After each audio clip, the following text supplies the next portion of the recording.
there's a lot of sides to it. We don't have to talk about the bad part, the what we was told in school, and from the movie Roots, a movie. There's other history that we could talk about. That's a positive history. This country was built based on an experiment to bring in people together as a melting pot to build one big, great, beautiful USA. And to keep throwing the negative parts of it. There's negativity in everything. Let's stay positive and look forward and build a better America where all people can come together and say, this is our country. Feel proud. I feel proud to be an American.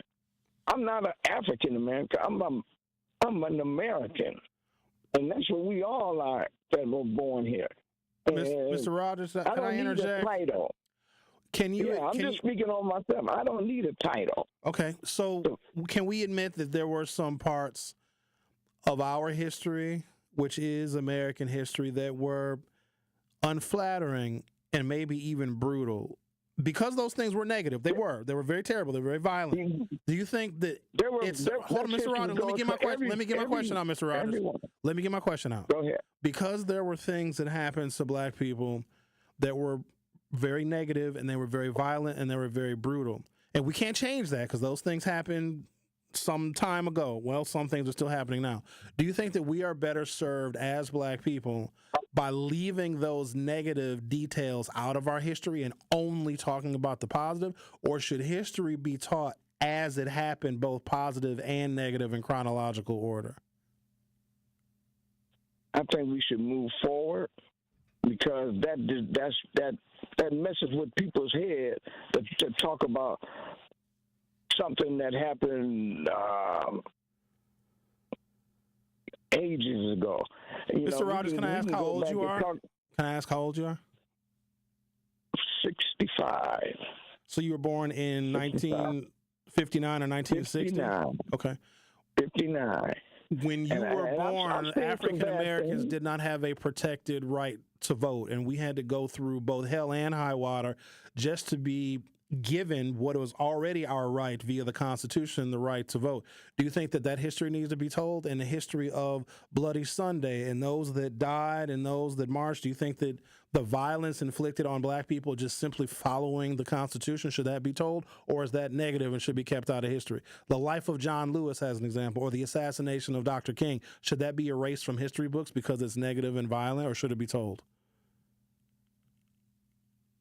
Well, it's something that happened. That's a part of history. You can learn that side of history at the Holocaust Museum. They teach different types of history, So but all in all, if someone wants to learn a different part of history, they can study it, encyclopedias or whatever, and. But we need to move forward. That shouldn't be a big part of history. History, we live history. I remember times when you go to Mississippi, you can only drink out of, there's two bubblers. There's one crystal clean bubbler, and the one right next to it is full of mud and worms. And it was against the law to drink out of the clean bubbler. Do you think that towns should... Because we can move back to a system, Mr. Rogers, where if a town did not want black people to use certain accommodations, if a town, because this is local government saying, you know what, we don't want black people coming to our libraries, we don't want black children going to these schools, do you think the town should be able to do that? Donald Trump believes that they should. Those are local decisions. That's where a person has to take it up on themselves and just do it. I myself, I was almost arrested for drinking out of the clean bubble because it made sense. To drink out of a dirty bubble where a worm coming up about to kiss you, that ain't humane. And you have to stand for what's right. No matter, a lot of people got killed and murdered. And I had 5 uncles that were hung. Great uncles that were hung because they didn't go for what a lot of us had yield to, the bad part. Do you think that Americans and need to know the story of why your uncles were killed? Or is that negative history that shouldn't be told? Because we don't want to make good, God-fearing white people feel bad. Because some white people might feel bad because they didn't have anything to do with it. Like white people now had nothing to do with your uncles being killed. So should we shield what happened in your family from those white people to save their feelings?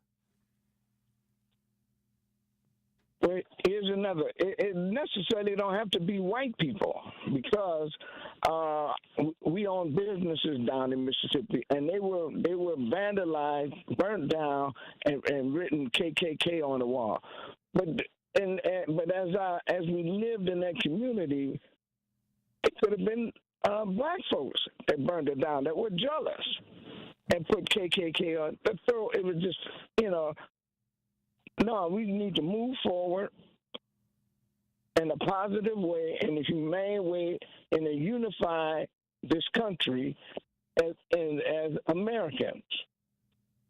And let's go forward. This is an experiment country. It was designed for a great American experience. Mr. Rogers, before I let you go, Elon Musk had a tremendous amount of influence in the Wisconsin Supreme Court election by offering $100 to people that signed a petition against activist judges, awarding $1 million. Well, I want to ask you about that because Elon Musk was not elected by the American people, and also the American people, if they disagree with what Elon Musk is doing, including trying to buy elections here in Wisconsin, we can't unelect him, right? Because we didn't elect him in the first place. How do you feel about somebody like Elon Musk coming into Wisconsin and offering millions of dollars to try and buy an election or influence an election with his money? I don't think he was trying to buy an election, but he was encouraging people to get involved with the voting system. Hopefully you will vote for his candidate, but it was getting people motivated to vote. Get out and vote. Okay. And he's a millionaire or one of the richest men in the world. Why not use your money to give to people that can use it? And it'd be nice if he could give more. There's so many things I can add, and thank you for your answer. You remember when Barack Obama was president? He was elected in 2008, and he served until January 20th, 2017. Could you imagine if Barack Obama told Fox News that they can no longer be a part of the White House press corps? Could you imagine if Barack Obama had somebody like George Soros going through federal departments and just cutting resources and cutting the federal budget? Could you imagine if Barack Obama levied tariffs on other nations arbitrarily to where it sank the stock market? Could you imagine if Barack Obama was threatening to privatize Medicare, Medicaid, and Social Security? Would you have been as supportive of Barack Obama doing and executing what Donald Trump is doing as you are of Donald Trump? When he was the president, he did something similar. He had bureaucrats. Hey, you run this department. You're not elected. You're hired. I want to be very specific. George Soros, because that is somebody that the right has a real problem with. If George Soros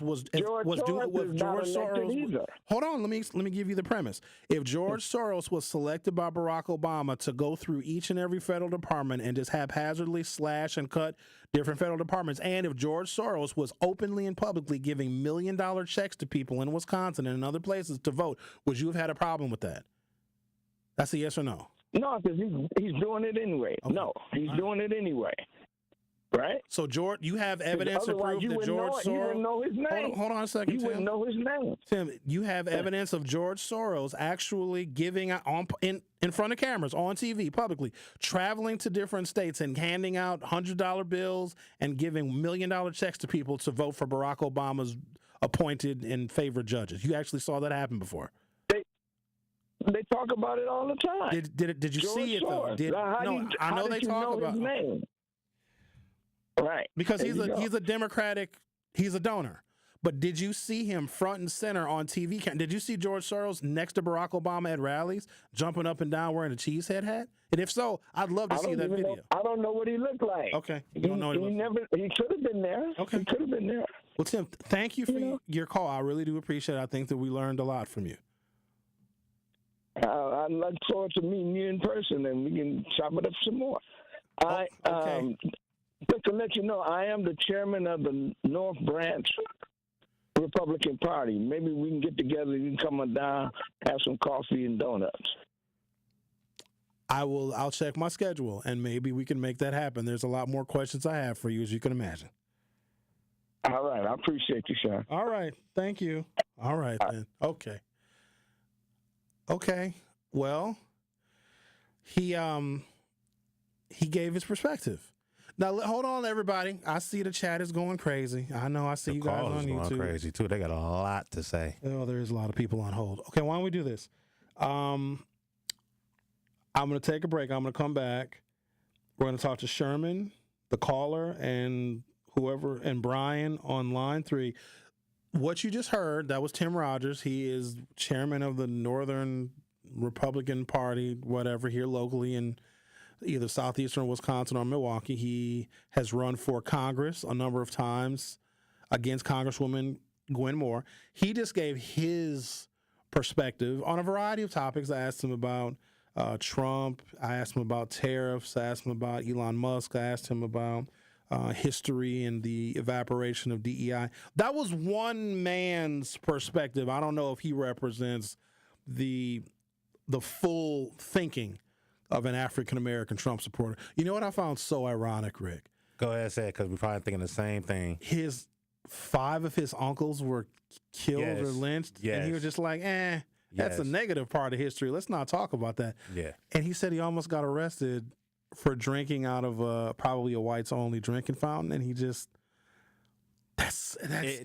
we both threw our arms up like. I was like, people should want to know that history, even though it's very ugly. People need to know how African Americans were treated. But then I threw in like another little caveat, and I was like, well, should we not tell that history? Because white people that are around right now may not have had anything to do with the lynching of your uncles or with the whites-only water fountain. And I basically said, should we not tell that history because it may offend white people? He basically agreed with that. That was the wildest. I've done a lot of interviews. I've been doing radio a long time in this city. That one is up there. He even went on to say that he went through some racist things in Mississippi. And it's just like, dude, are you like hearing yourself right now? When he said, I got to take a break, but when he talked about the businesses that were vandalized in Mississippi, and he named the KKK, but then he said, it might have been jealous black people that vandalized those black businesses in Mississippi. Maybe it wasn't the KKK like that. That was incredible. That was very eye-opening for me. The fact that there are people that share my damn history, because my whole maternal side of the family is from Mississippi, and the fact that he experienced the worst of what a family can experience in the Jim Crow South and is still just like, oh, well, let's not talk about that. Like, that was eye-opening. Okay, I'm going to take a break, come back, and we've got a full gamut of telephone calls, and people, of course, are chatting via YouTube, and I'd imagine they're probably sending text messages to 833-212-1017. We will take care of all of that when we come back from this break. The Truth with Sherwin Hughes will be right back. The Truth with Sherwin Hughes returns after this on 1017 The Truth, The Truth app, and 1017thetruth.com.